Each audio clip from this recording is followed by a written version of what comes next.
Assalamualaikum dan salam sejahtera. Sinar PM 16 Ogos. Kita mulakan dengan perutusan khas bekas Perdana Menteri Tan Sri Muhyiddin Yassin petang tadi yang mengumumkan peletakan jawatan beliau sebagai Perdana Menteri berkuat kuasa hari ini. Tindakan itu susulan kehilangan majoriti yang menyokong beliau selaku Perdana Menteri setelah 15 ahli Parlimen UMNO menarik sokongan dari Kerajaan Perikatan Nasional tempoh hari. Muhyiddin yang juga ahli Parlimen Paguh dalam perutusannya itu berkata beliau berterima kasih kepada semua yang terus memberikan sokongan dan turut memohon maaf kepada seluruh rakyat Malaysia atas kekhilafannya sepanjang mentadbir negara. Bagaimanapun, Seri Paduka Baginda yang di-Pertuan Agong Al-Sultan Abdullah Riayatuddin Al-Mustafa Billah Shah berkenan agar Muhyiddin menjalankan tugas sebagai Perdana Menteri sementara sehingga Perdana Menteri baharu dilantik selaras dengan perkara 40/2/E dan 43/2/E Perlembagaan Persekutuan. Seterusnya, Seri Paduka Baginda yang di-Pertuan Agong Al-Sultan Abdullah Riayatuddin Al-Mustafa Billah Shah bertitah bahawa pilihan raya umum ke-15 bukan keputusan terbaik bagi menangani krisis politik negara ketika ini. Datuk Pengelola Bijaya Diraja Istana Negara, Datuk Indra Ahmad Fadil Syamsuddin berkata Al-Sultan Abdullah menyatakan titah tersebut mengambil kira faktor kemaslahatan dan keselamatan rakyat. Pada masa sama, Ahmad Fadil berkata Al-Sultan Abdullah turut menzahirkan harapan agar kemelut politik yang berlarutan sehingga mengganggu kelancaran mentadbir urus negara ini dapat diakhiri demi kesejahteraan rakyat dan ekonomi negara yang diancam oleh pandemik COVID-19. Dalam pada itu, Seri Paduka Baginda turut menyeru seluruh rakyat agar bertenang dan bersama Baginda mendoakan agar negara sentiasa berada di bawah lindungan Allah Subhanahu Wa Taala, dijauhi dari sebarang musibah dan wabak COVID-19 dapat dibendung serta diakhiri dengan segera.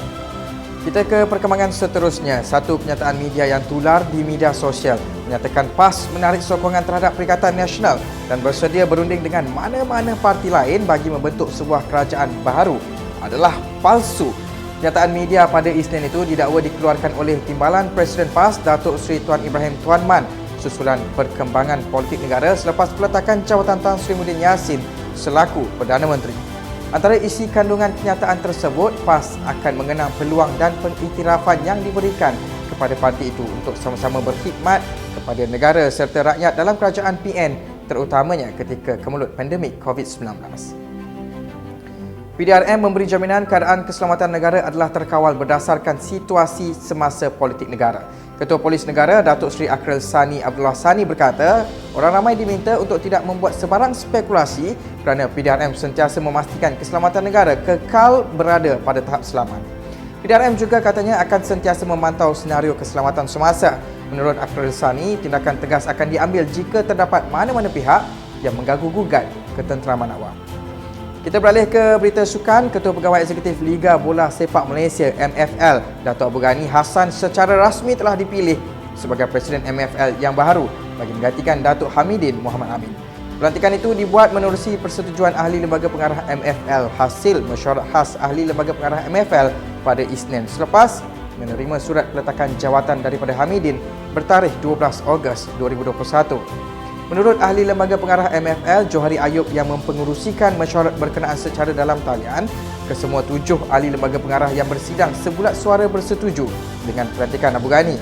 Johari berkata beliau bersama barisan Ahli Lembaga Pengarah MFL menghormati keputusan Hamidin yang juga Presiden FAM untuk melepaskan jawatannya.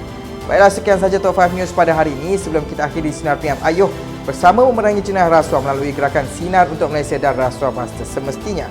Moral karakter bangsa. Dan di kesempatan ini juga kami dari Unit Berita Sinar Harian ingin merayu kepada anda semua agar sentiasa mematuhi SOP dan duduk di rumah jika tiada keperluan untuk keluar. Saya Azam Mokhtar, Assalamualaikum dan salam hormat.